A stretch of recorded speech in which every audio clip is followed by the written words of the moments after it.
a glimpse behind the curtain of the Golden Globes, right? And thank you.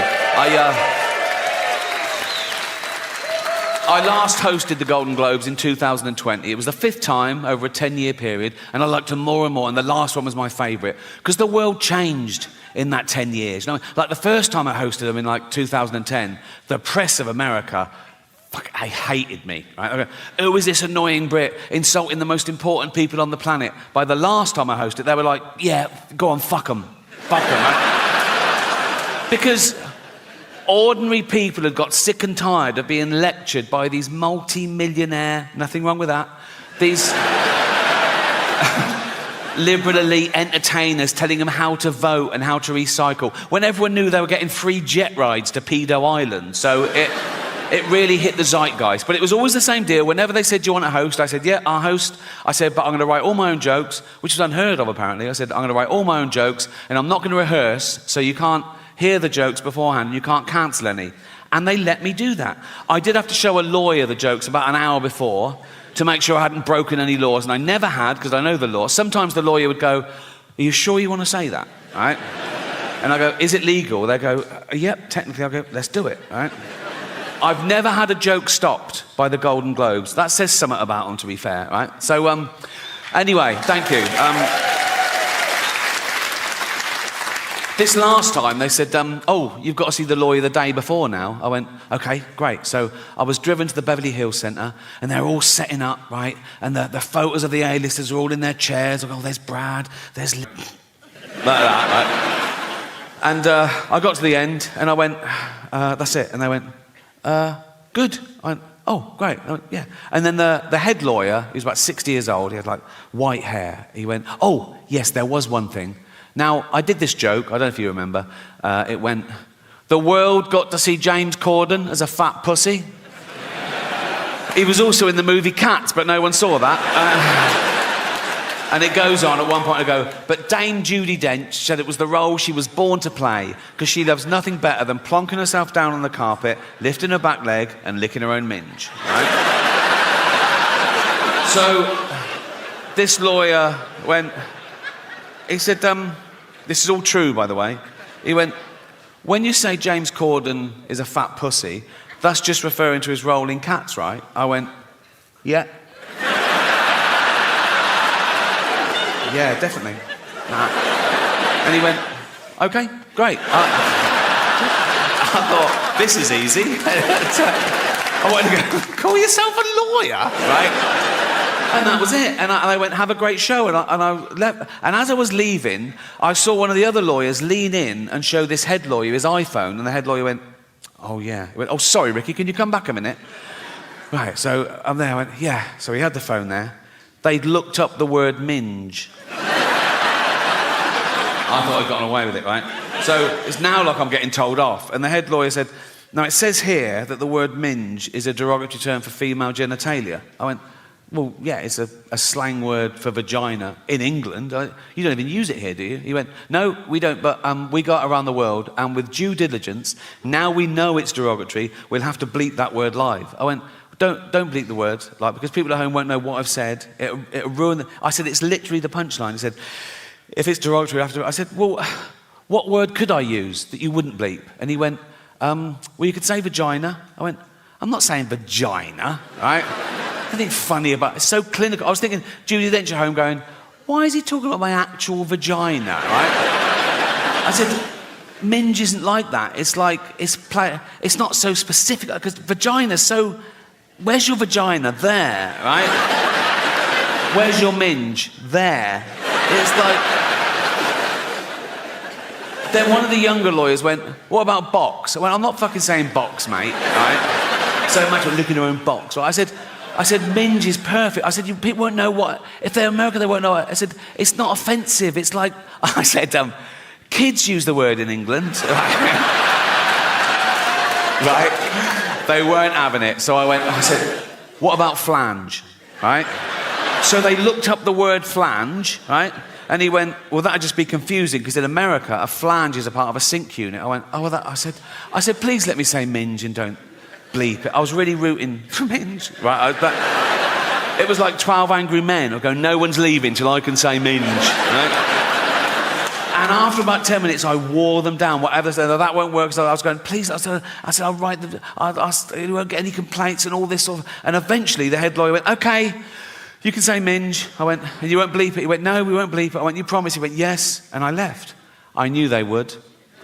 And they fucking did, right? So, when I said minge, I pointed.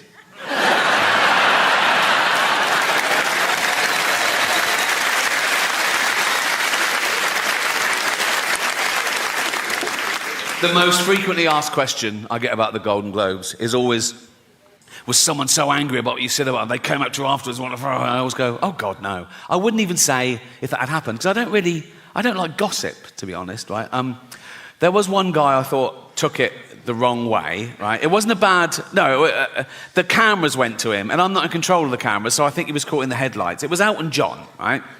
But it wasn't a bad joke. I was introducing Madonna, okay? And I later found out that him and Madonna were in this feud and he hated being mentioned in the same sentence as her. But I didn't know at the time. I was confused, right?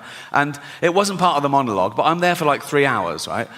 And now and again, the stage manager put her head around the door and go, do you want to introduce so-and-so? And I go, yeah, fine. And I come out and I either do it straight or I ad-lib. And this was little ad-lib because I saw Elton in the front row, right? So this was the joke. I came out and I said, our next presenter is the Queen of Pop. Not you, Elton. Sit down, right? And it sort of went to him, he sort of went, and I was like, oh, fuck, he hated that. And I was thinking, why is he, I was like, oh, God, do you think I'm homophobic? Oh, I'm not homophobic. There's always in my head. Then I thought, he must have heard worse, right? In the 1980s, right, when Elton John was in the closet, he wasn't out, he was married to a woman, right? He was also chairman of Watford Football Club. And he and his then wife would go along and watch Watford play, and the entire crowd would sing, don't bend down when Elton's around or you might get a willy up your arse. Which puts my little quip into perspective, doesn't it? I don't know how football fans know how to start at the right time in the same key. Do they hand out sheet music before a fucking... We're doing Willy up the arse in C. Like, Jeff's doing a solo. It's like... And what they usually do, they get a traditional tune so everyone knows it, and they change the lyrics. Some genius changes the lyrics, right, to be as offensive about someone or something or somewhere or whatever, right? So the tune they used to use, I remember it, it was that old Cockney knees up song. My old man said, follow the van and don't dilly-dally on the way. Do you know that one? Remember the term dilly-dally? They use it very creatively in their version, right? So this was their lyric. It was the 80s. It's not politically correct. I apologise. But they're football hooligans. What are you going to do, right? So let's analyse their genius lyrics, right? This is what they used to sing. Don't bend down when Elton's around or you might get a willy up your arse. I mean, you might.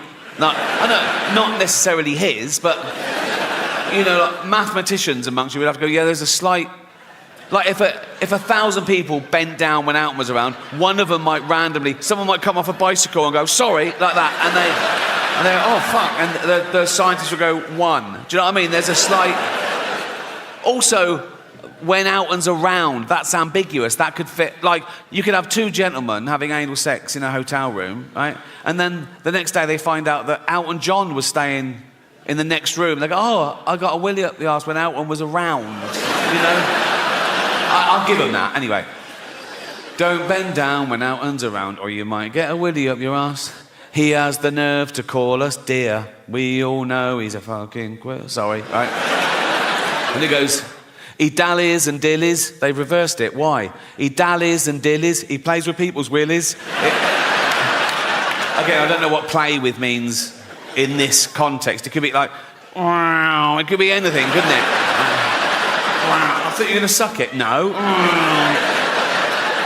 He dallies and dillies. He plays with people's willies. He's up every arse in town. I'd stop him there. I'd go, no, you know, that is provably false. He's not up every arse in town, is he? We can prove that. Right, take a small town. Take Watford. 120,000 people. He is not up 120,000 arses, is it? I mean, half of them are women, so 60,000 tops, right? And I don't think he's been up 60,000. And if he has, good luck to him, but that's not my point. This is my point, right? what did his then wife think of that? Because he's in the closet, right? You know, and she's just married Elton John the Pop. She couldn't be, she's in love. She's so proud of him. Elton John, and he's chairman of Watford. She goes like, I'm married to Elton John the Pop star. I'm married to Elton John the Pop star. And then the entire crowd sing, don't bend down when Elton's around or you might get a willy up your arse. She must have gone, why are they singing that, Elton? And he goes, I don't fucking know, watch the game. You know what I mean? It must have been awkward.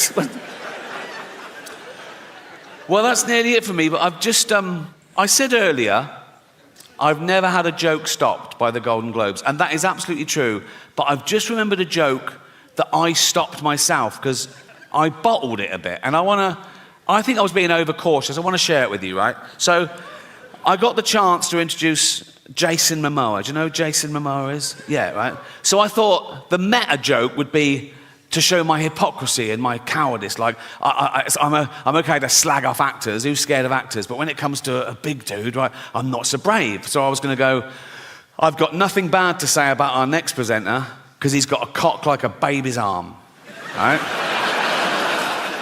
And I told my mate I was going to do that, and my mate went, do you think people think that's racist? I went, why is it racist? He went, well, because he's a person of colour, and I went, no, but it's nothing to do with that. It's to do with the fact that he's so big that he'd probably have a cock like a baby's arm, right?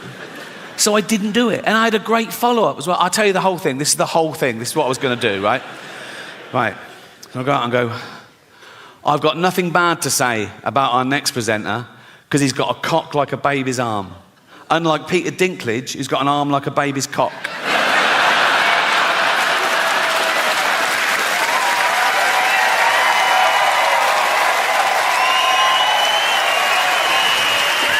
Me down. Very underrated, the human arsehole. Everyone goes, oh, the human brain, the greatest computer known to man. All the human liver can regenerate itself. Your arsehole is working 24/7. Even when you're asleep, it's like that. You're not coming out. You're not coming out. You're not coming out. Nope. You're not coming out. And you're not coming in.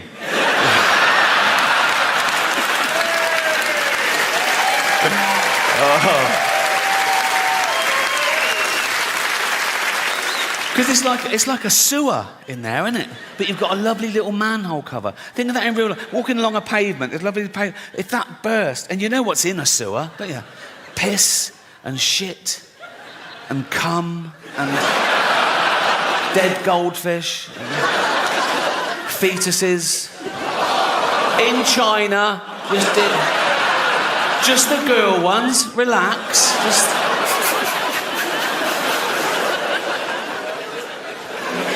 I'm at that age now as well, because I'm in entertainment. People say, oh, you can have a facelift. I go, no. Have you seen facelifts? They're still just that. Like that. You know what I mean? You go to the doctor, and the doctor goes, do you want to look old or Chinese? You know, it's like, nothing wrong with looking Chinese if you're Chinese. If you're not Chinese, it's a bit weird. It's offensive. Why is that allowed? You're not allowed to black up. Why can you do that? Maybe there are terms and conditions to make sure you're never that racist. Like the doctor goes, right, we've done the eyes, but never leave the house in a little lampshade, because...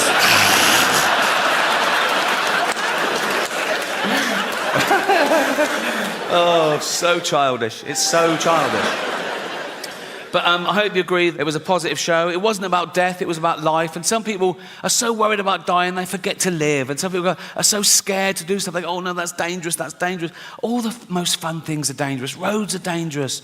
Alcohol is dangerous. Alcohol is a poison. I should know. I sell it. Dutch barn. Right? So, yes. Right. Alcohol gives you brain disease, liver disease, kidney disease, heart disease, mental illness, but it does loosen you up at parties. So...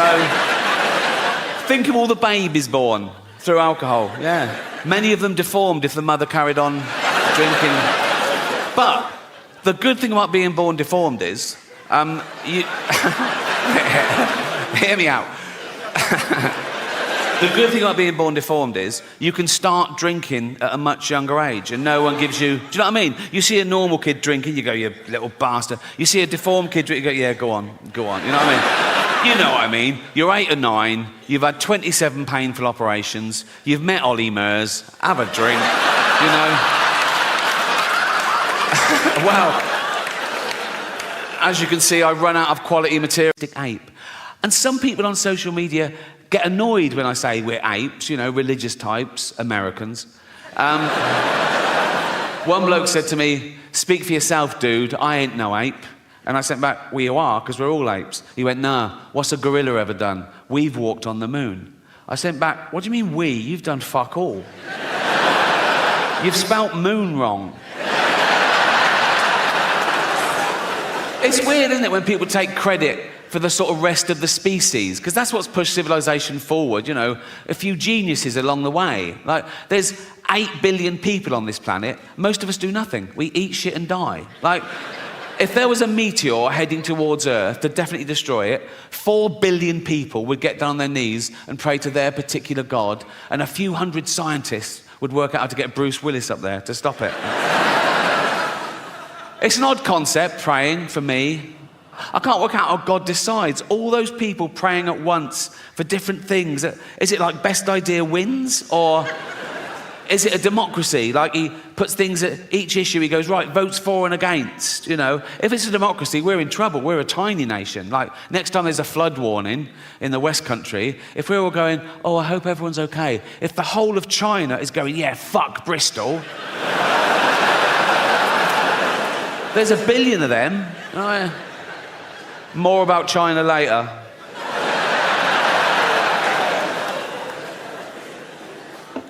Yeah, I've always found praying quite strange. Like, if I bump into a friend or neighbour and I know they've got a little kid and I go, oh, how's so-and-so? And they go, oh, not good.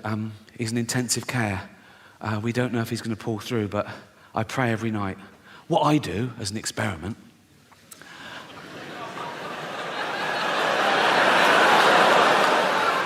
I go home and I pray twice that he doesn't make it.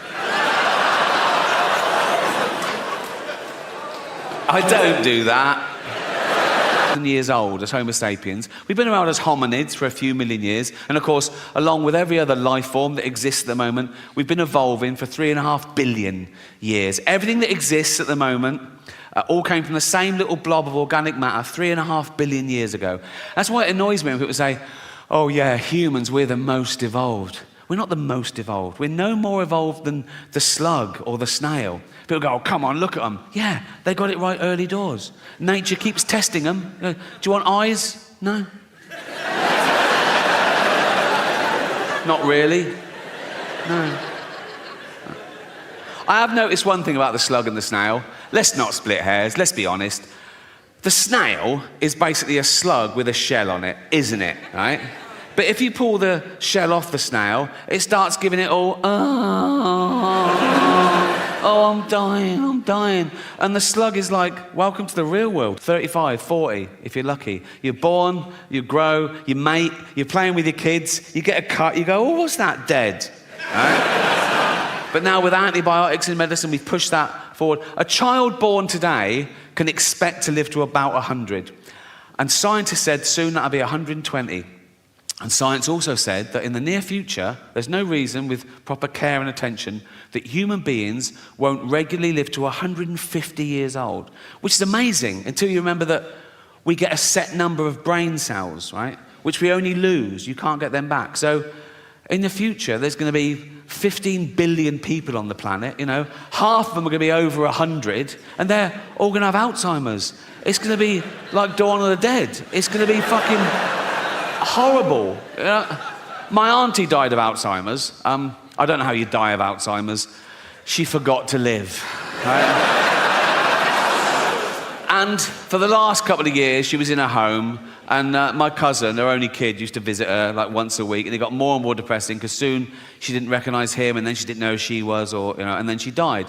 And at the funeral, we were sort of reminiscing about the good days, about some of the funny, absent-minded things she said and did, and we realised, oh, probably that was the beginning of the disease before it was diagnosed. And this is a true story. Once, my cousin went home from work, and he went in, and she went, your tea's in the oven, I've had mine already. He went, oh, cheers, Mum. And it was like a fish pie, right?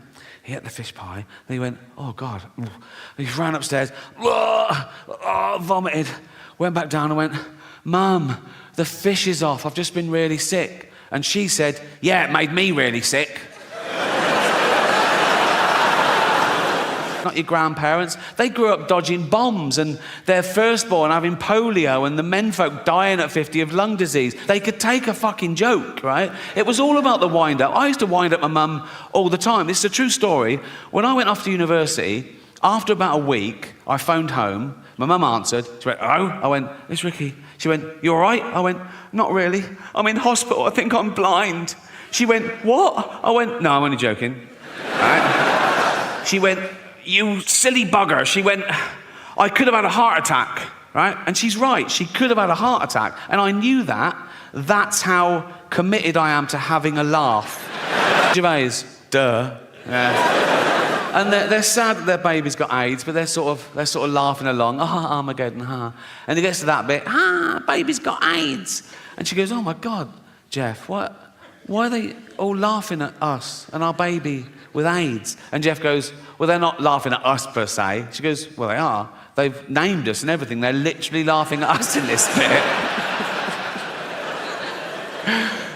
And Jeff goes, yeah, but we're a fictional couple with a fictional baby with AIDS. Anyone offended by that is a fucking moron. And then he goes, and at least he didn't do the accent. So... And then she goes, yeah, but only because Jane begged him not to. Particularly working class kids, particularly from working class mums, because they're busy, they're doing everything. They're keeping men in check, they're bringing up kids, they're going to work, they're saving the world. They haven't got time. They have to frighten their kids into behaving well. They have to go to dark places to shock them into not fucking dying. Do you know what I mean? So, like, if I was little and my mum made my tea, and it wasn't my favourite, it was boiled potatoes instead of chips every day. And I went, I don't like them. My mum would go straight to, of course you do. There's children your age in Africa and they're starving to death, right? And I go, Jesus, all right. You know what I mean? The true story, I was 7 years old, right? And I'd been playing in the park and I came running in and my mum went, Ricky, come here, sit down. There must have been a local pedo incident, right? And my mum went, never go in the toilets in the park again. And I went, why? She knew she couldn't explain paedophilia to a 7-year-old, right? But this is what she came up with. She said, because there's a man going round and he's cutting little boys' willies off. I was like, what? That's a fucking thing, is it? I didn't sleep for a week. And it worked. I never went in those fucking toilets again. But she knew instinctively. If she'd have gone, Ricky, come in, sit down. What's the matter? Never go in the toilets again. Why not? There's a paedophile. What's a paedophile? Oh, he's a man who gives you sweets and puppies. Bring it on, you know what I mean? At 7 years old, I'd wank off anyone for a puppy. I'd be like that, wouldn't it? Be like that.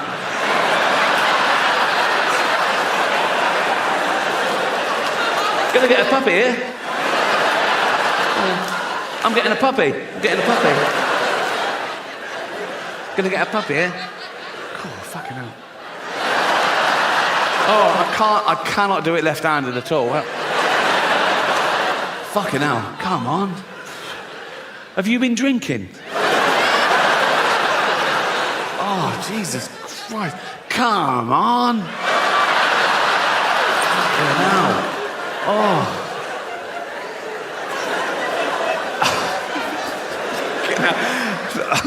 I've started, so I'll finish.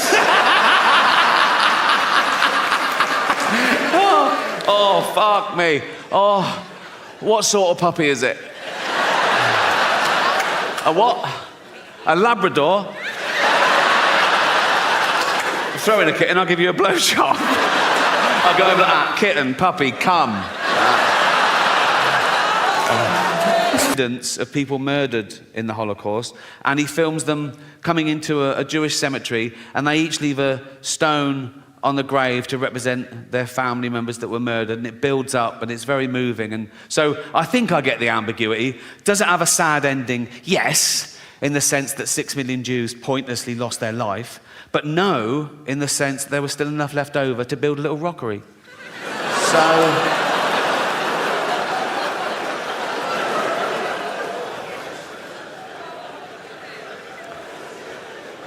I asked one question myself on this. is James Corden in it?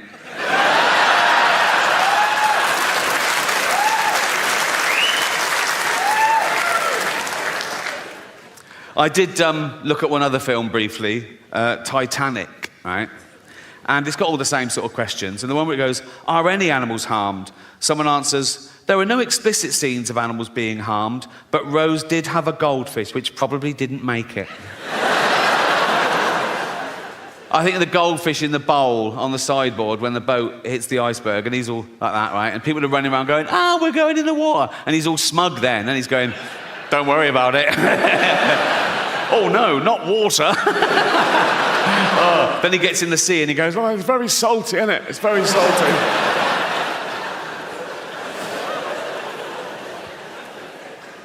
Barn. And the mother's suspicious, right? And she goes, is it Old Yeller all right? Yeah, he's fine. But the kid knows that he's been bitten, right? And soon, Old Yeller starts foaming at the mouth and, getting aggressive. And the mother turns up with a gun and the kid goes, no. And she goes, you know we've got to do it, boy. He goes, yeah, but he's my dog. I'll do it. And he shoots his own dog. And I was like in floods for like a year, right? Anyway, fast forward, right, a few years ago, I was on tour, I was on a train, and I get a text from Jane, and she says, I'm finally watching Old Yeller. And I sent back, enjoy, right? I didn't think, right? 20 minutes later, I get a text, nothing happens to that dog, does it? I couldn't believe my fucking luck. I thought she knew, so I sent back, no, of course not. 1 hour later, I get a text, you cunt.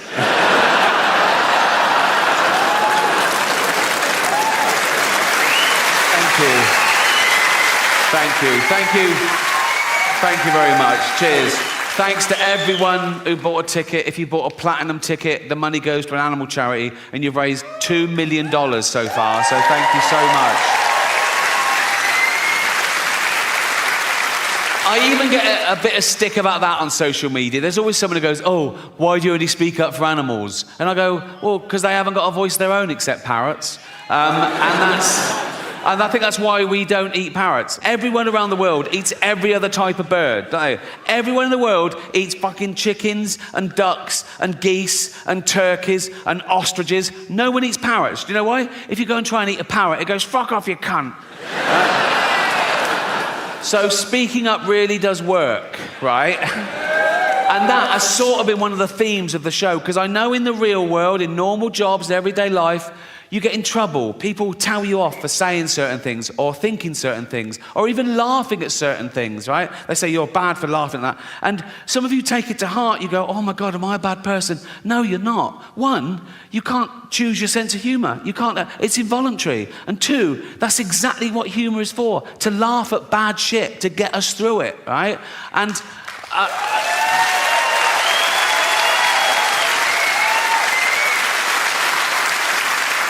And we've established you can't even choose your own thoughts. How often have you been on a train station and you suddenly thought, what if I just pushed that bloke? And then you go, why have I thought that? Am I a psychopath? No, you're not. You're the opposite. You're a safe pair of hands. You're testing yourself. You're reminding yourself how terrible that would be. You're a good person, right? I don't get that one. What I get is I'm talking to a really sweet old lady and I suddenly start thinking, what if I just spat in her face now? Why would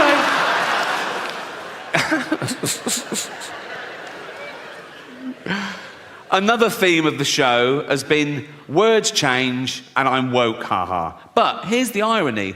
I think I am woke, but I think that word has changed. I think if woke still means what it used to mean, that you're aware of your own privilege, you try and maximise equality, minimise oppression, be anti-racist, anti-sexist, anti-homophobic. Yes, I'm definitely woke. If woke now means being a puritanical, authoritarian bully who gets people fired for an honest opinion or even a fact, then no, I'm not woke. Fuck that.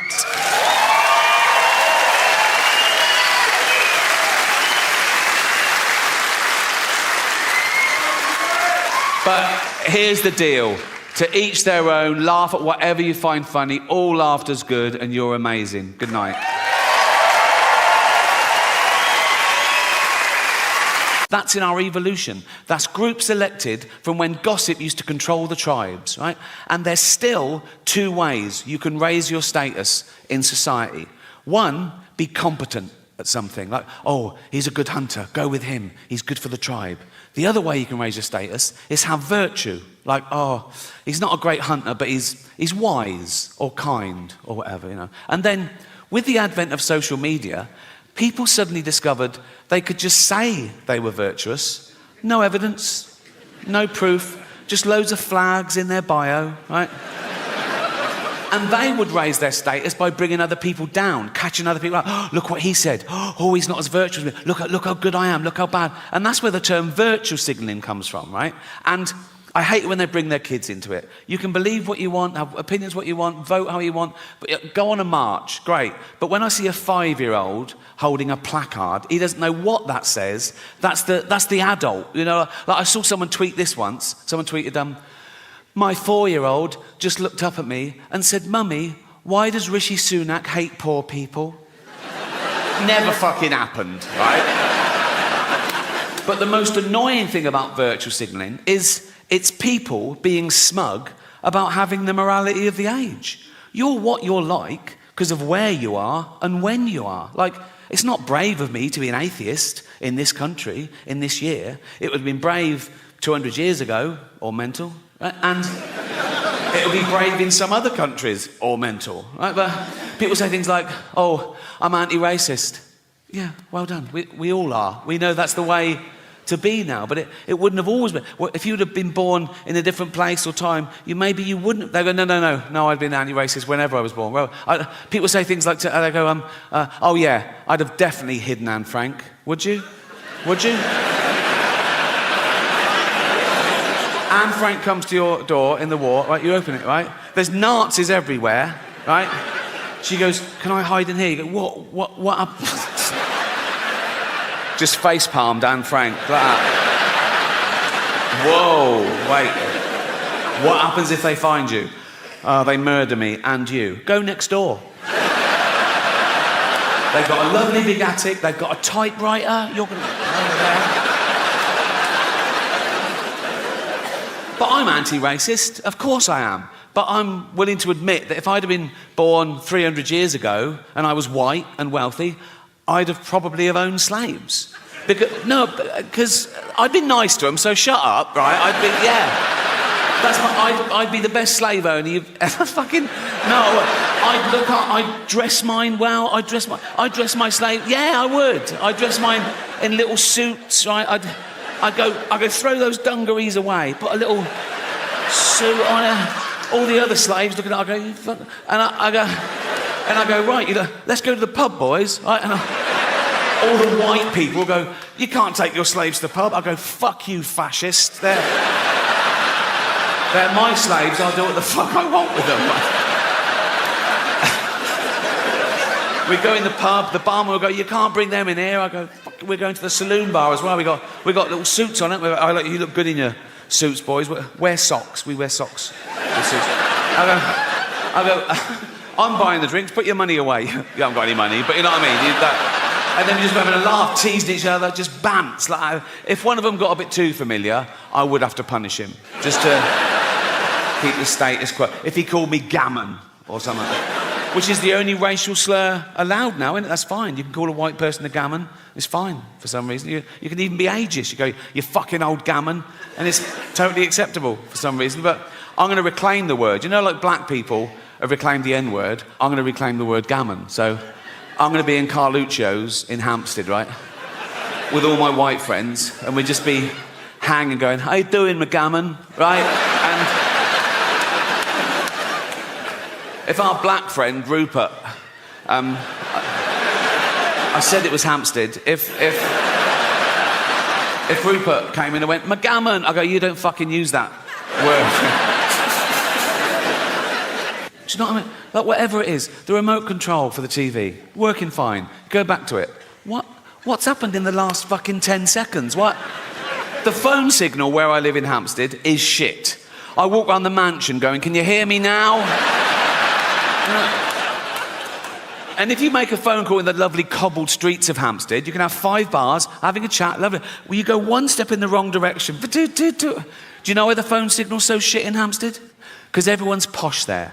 And no one wants one of those pylons in their garden because they look shit and give you cancer. But I've said to the council, let's find a blind person who's already got cancer. Put it in their garden. Don't even fucking tell them. Don't even...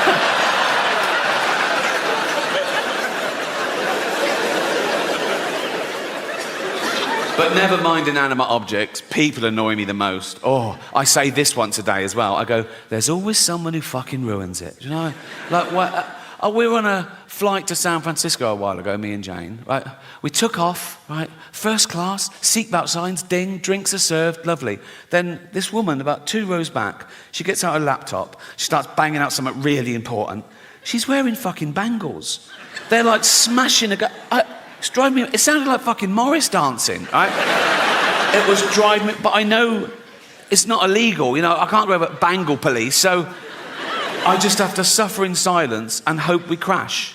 That is how I get over things now. If someone's really annoying me, I just sort of stare at them and I just imagine us both dead one day. And it's sort of... You know, like here I was thinking, oh, imagine the pilot going, oh, we're going to... The plane was going down, right, we're going to die. And I look over it and she's going, ah, and I go,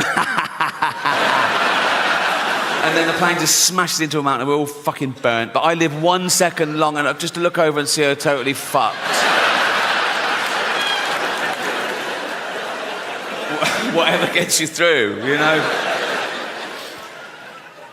So we got to San Francisco and we went on a little day trip. We went to this place called Sausalito, this lovely little harbour town. We were walking around sightseeing, but about 11 a.m, because of the jet lag, we were starving. We thought, oh, we need lunch. So we found this restaurant that was open at 11 a.m, empty, of course, which is my idea of a perfect restaurant, empty, right? We sat by the window, we were looking out over the bay. There was a sea lion bobbing round, a pelican landed. The waiter brings our food. Then suddenly, in all that peace and perfection, out of the kitchen doors comes a busboy, and he just stands in this empty restaurant, and he goes...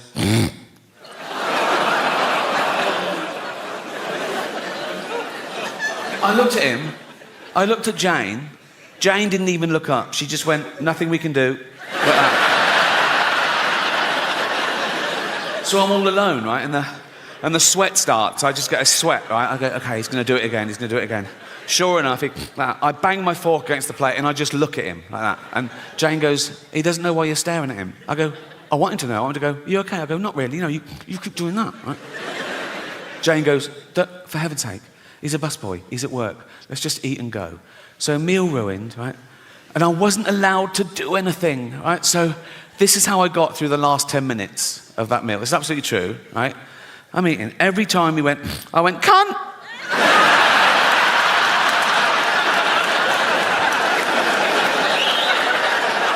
That is what you get. That is what you get. Because I hate the little cunts. All right? Judge goes, you're a bigot. 20 years. Now, he shouldn't get more for shooting a dwarf. If anything, it's a harder shot. Isn't it? But if I was that judge, I'd go, what, you shot a dwarf at 100 metres, yeah? Fucking props. That is 5 years. In the army. Get him in the army. I feel bad about that joke because I was reading about the tough time dwarves have had through history. Like in medieval times, they used to torture them and kill them. They used to put them in barrels with spikes and roll them down the hill for a laugh, right? And then in Victorian times, they'd stick them in the circus and make them do dangerous fucking things. And then as late as the 1980s, right, I remember colleges used to have events like dwarf throwing, where they were like darts on a thing, or dwarf bowling. And eventually someone said, what the fuck are we doing? Can we stop making dwarves do shit for our entertainment? And it stopped. And now it's back. Now they're in the Special Olympics. Now they've got, they're going, let's race them. And let's throw them in the water and see if they can swim. They can. So it needs a bit of work, that one, doesn't it? I don't know. People don't realise how much goes into one of these tours. My last tour, I did 60 new material nights. Then I did like 25 work in progress shows. Then I did an 85-day arena tour around the world, honing it all the time. We're back and we won, so fuck 'em.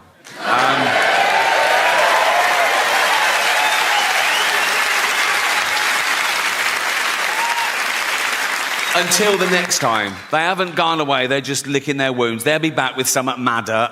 But remember who it is next time, right? It's always like these sort of educated, middle-class, privileged, elitist sort of people telling ordinary working-class people what they can and can't do and say and laugh, not realising how important comedy is to ordinary people. Like when I was a kid growing up in Reading with nothing, right? Humour was like a lifesaver. It was like a superpower, right? Not a real one like flight, but you know what I mean? It's like, you ask anyone their superpower, I reckon 7 out of 10 will say flight, and 3 will go super strength or something, right? Which is great. If you're a superhero, flying around, being super strong, great. But sooner or later, a super villain will go, look at that cunt.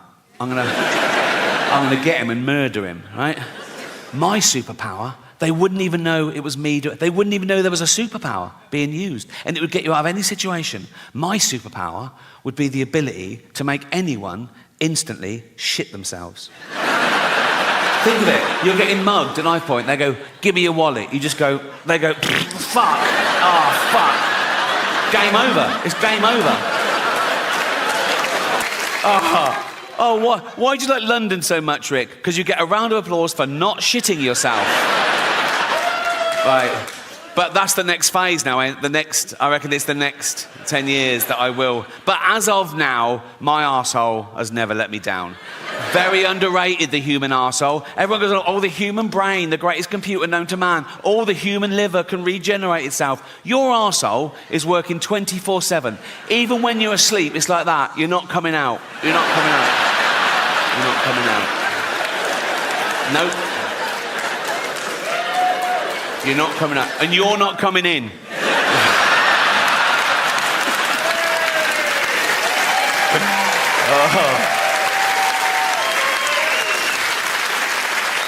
Because it's like a sewer in there, isn't it? But you've got a lovely little manhole cover. Think of that in real life. Walking along a pavement, it's lovely pavement. If that burst, and you know what's in a sewer, don't you? Piss and shit and cum and dead goldfish, fetuses. In China, just the girl ones. Relax.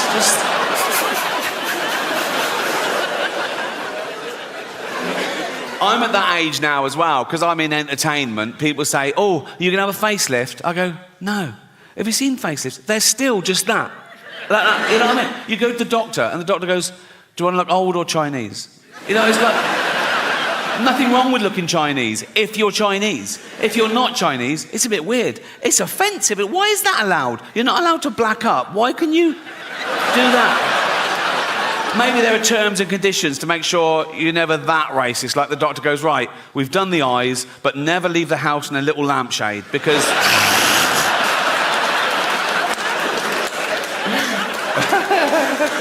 Oh, so childish. It's so childish. But I hope you agree it was a positive show. It wasn't about death, it was about life. And some people are so worried about dying, they forget to live. And some people are so scared to do something. Oh, no, that's dangerous, that's dangerous. All the most fun things are dangerous. Roads are dangerous. Alcohol is dangerous. Alcohol is a poison. I should know. I sell it. Dutch barn. Right? So, yes. Right. Alcohol gives you brain disease, liver disease, kidney disease, heart disease, mental illness, but it does loosen you up at parties. So... Think of all the babies born through alcohol, yeah. Many of them deformed if the mother carried on drinking. But the good thing about being born deformed is, you... Hear me out. The good thing about being born deformed is you can start drinking at a much younger age and no one gives you... Do you know what I mean? You see a normal kid drinking, you go, you little bastard. You see a deformed kid drinking, you go, yeah, go on. You know what I mean?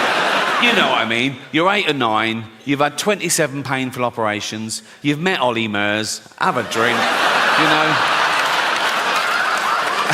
Well, as you can see, I run out of quality material and asked them if that would be allowed, and they said, no, of course not, right? So when the article came out, the headline was London Zoo refused Ricky's request to be fed to lions. Like I'm a fucking psychopath.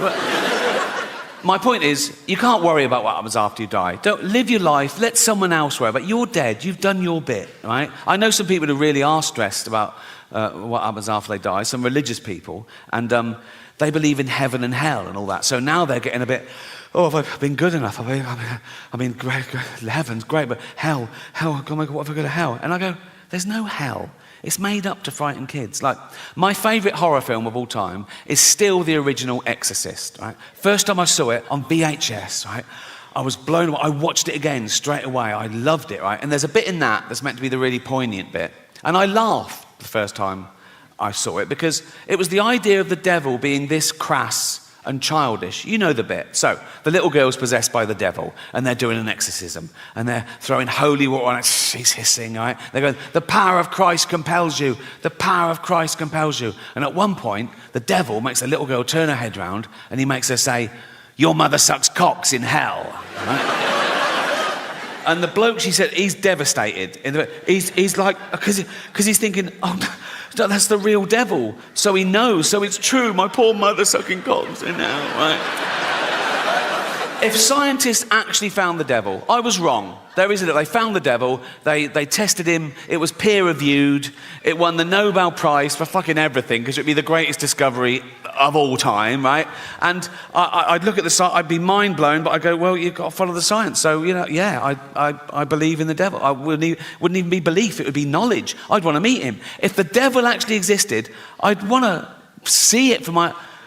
As long as I was safe, I don't know what makes you safe from the devil. But if he existed, we'd find out, wouldn't we? We'd, like, vampires live forever, but now we know a bit of garlic really fucks them up. So we discover something, like if you put a devil in a cage with a sprig of parsley on top, he's weak or something. I want to talk about something I haven't talked about before, and that's to give you a glimpse behind the curtain of the Golden Globes. Right? And, thank you. I last hosted the Golden Globes in 2020. It was the 5th time over a 10-year period, and I liked them more and more, and the last one was my favourite, because the world changed in that 10 years. You know, like the first time I hosted them in like 2010, the press of America, they hated me. Right? Who is this annoying Brit insulting the most important people on the planet? By the last time I hosted, they were like, yeah, go on, fuck them. Fuck them, right? Because... ordinary people had got sick and tired of being lectured by these multi-millionaire, nothing wrong with that, these liberal elite entertainers telling them how to vote and how to recycle, when everyone knew they were getting free jet rides to Pedo Island. So it really hit the zeitgeist. But it was always the same deal. Whenever they said, do you want to host? I said, yeah, I'll host. I said, but I'm going to write all my own jokes, which is unheard of, apparently. I said, I'm going to write all my own jokes, and I'm not going to rehearse, so you can't hear the jokes beforehand, you can't cancel any. And they let me do that. I did have to show a lawyer the jokes about an hour before to make sure I hadn't broken any laws, and I never had, because I know the law. Sometimes the lawyer would go, are you sure you want to say that? Right? And I go, is it legal? They go, yep, technically. I go, let's do it. Right? I've never had a joke stopped by the Golden Globes. That says something about them, to be fair, right? So, anyway, thank you. This last time, they said, oh, you've got to see the lawyer the day before now. I went, okay, great. So I was driven to the Beverly Hills Centre, and they're all setting up, right? And the photos of the A-listers are all in their chairs. I go, oh, there's Brad, there's Lee down. Very underrated, the human arsehole. Everyone goes, oh, the human brain, the greatest computer known to man. All the human liver can regenerate itself. Your arsehole is working 24/7. Even when you're asleep, it's like that. You're not coming out. You're not coming out. You're not coming out. No. You're not coming out. And you're not coming in.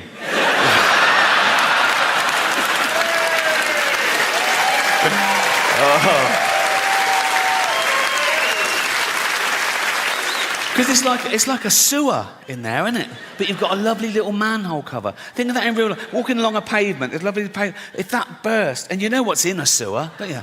Piss and shit and cum and dead goldfish, fetuses.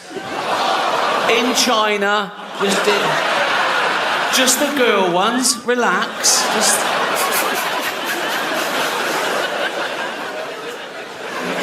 I'm at that age now as well, because I'm in entertainment. People say, oh, you can have a facelift. I go, no. Have you seen facelifts? They're still just that. Like that. You know what I mean? You go to the doctor, and the doctor goes, do you want to look old or Chinese? You know, it's like... Nothing wrong with looking Chinese, if you're Chinese. If you're not Chinese, it's a bit weird. It's offensive. Why is that allowed? You're not allowed to black up. Why can you do that? Maybe there are terms and conditions to make sure you're never that racist. Like the doctor goes, right, we've done the eyes, but never leave the house in a little lampshade, because...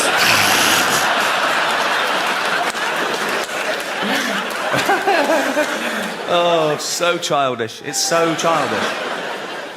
But I hope you agree it was a positive show. It wasn't about death, it was about life. And some people are so worried about dying, they forget to live. And some people are so scared to do something. Oh, no, that's dangerous, that's dangerous. All the most fun things are dangerous. Roads are dangerous.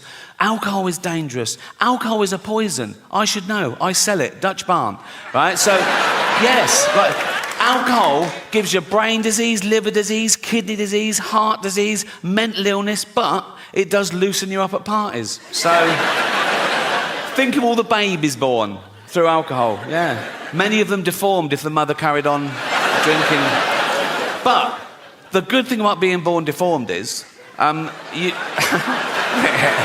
Hear me out.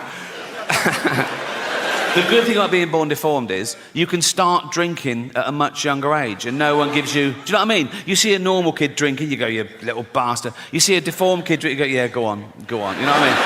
You know what I mean. You're 8 or 9, you've had 27 painful operations, you've met Ollie Murs, have a drink, you know.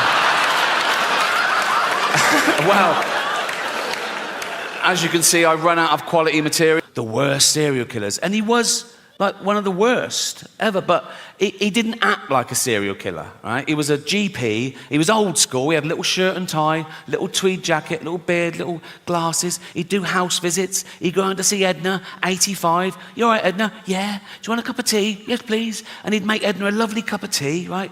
Then he'd just put her in a lethal amount of opioids, right? And he'd just give Edna the tea and watch her drink it and fall asleep and die. And that was it. He didn't even masturbate. You know, yes, it is a waste, sir, yeah.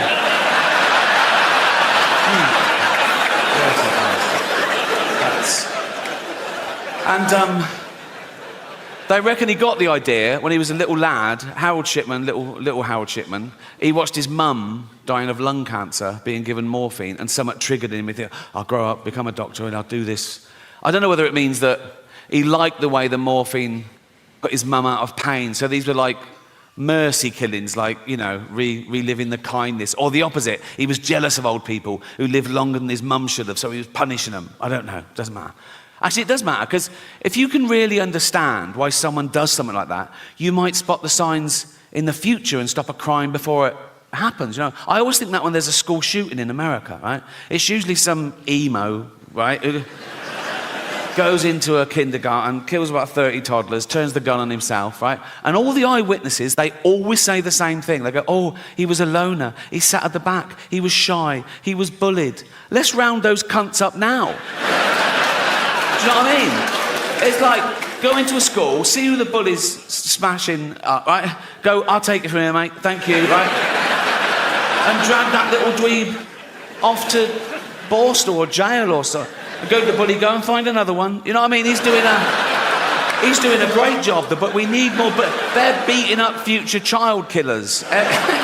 This New York, you see him on Instagram and YouTube. It's someone with an iPhone. He's got someone, right? He's knocking over this little convenience store. He's got a fucking hoodie and a knife, and he's nicking all the booze. He doesn't care he's being filmed. He's going to get away with it. He's going to get away with it. Then, from behind the counter, comes a little 70-year-old Korean man who batters him to death with a broom. I fucking love that. I can't wait to be a 70-year-old vigilante, just walking around Hampstead with a walking stick. Oh, but it's a sword. I paint it white as well to look even more vulnerable, right? Wear dark glasses. I'd see a gang of youths. I'd go over to them and go, so, excuse me, guys, do you know where the Nike store is? I want to buy some Air Jordans with all this cash. And as they go for it, you little fucking cunts.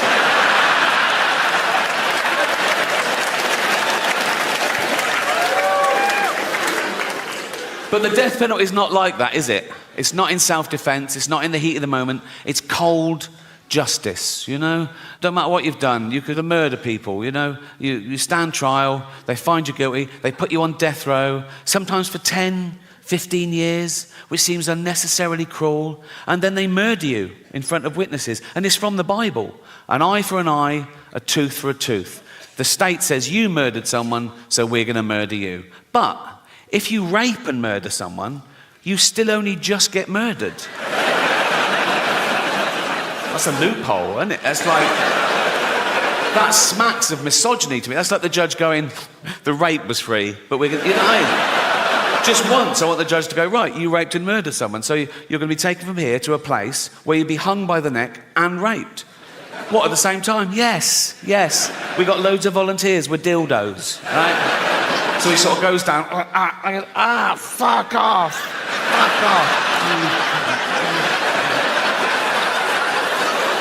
Okay, he's dead. Yeah, I know.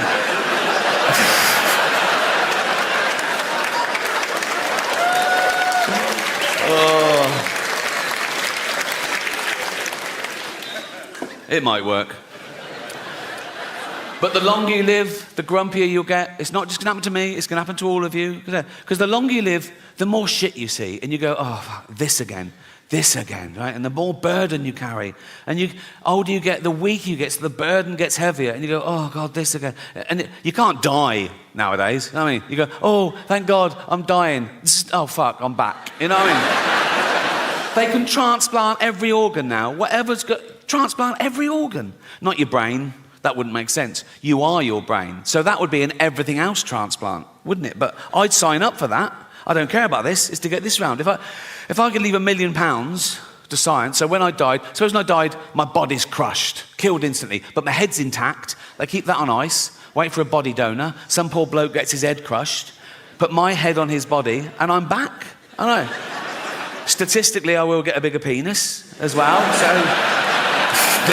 The odds are in my favour there, trust me. I wake up in the future, I see the scar and I go, oh, that's all right. You know what I mean? I go, oh, you've always wanted a big knob? I go, yeah, I've always wanted a big knob. I go, let's have a little bit of me time. So and I start, but then every time I look down, I go, oh, that's not my knob. Do you know what I mean? I go, oh, that's not my knob. Oh, that's not my knob. It's not my hand either, carry on. It's like, you know what I mean?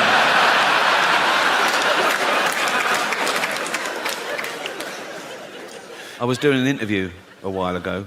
I don't think the journalist liked me. He asked me this question. I thought it was rude, right? So I gave a fake answer, right? He said, so what have you got planned for your funeral? And I went, I want to be fed to the lions at London Zoo. He went, really? I went, yeah. I want the zookeeper to take up my big, fat, dead, naked, bloated body in a wheelbarrow, right? Just dump it in the lion's den, doof, like that. Loads of tourists going, is that the bloke from The Office? Like that, right? And then 2 big lions come out and just start eating me. And lions, they start with a soft... Shot a dwarf at 100 metres, yeah? Fucking props, that is...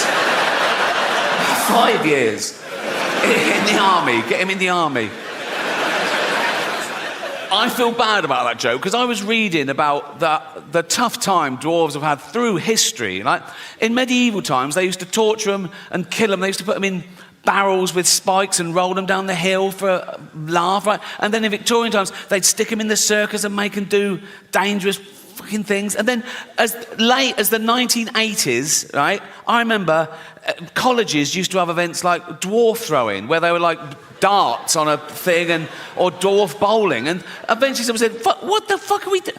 Can we stop making dwarves do shit for our entertainment? And it stopped. And now it's back. Now they're in the Special Olympics. Now they've got, they're going, let's race them. And, let's throw them in the water and see if they can swim. They can. So, it needs a bit of work, that one, doesn't it? I don't know. People don't realise how much goes into one of these tours. My last tour, I did 60 new material nights. Then I did like 25 work-in-progress shows. Then I did an 85-day arena tour around the world, honing it all the time.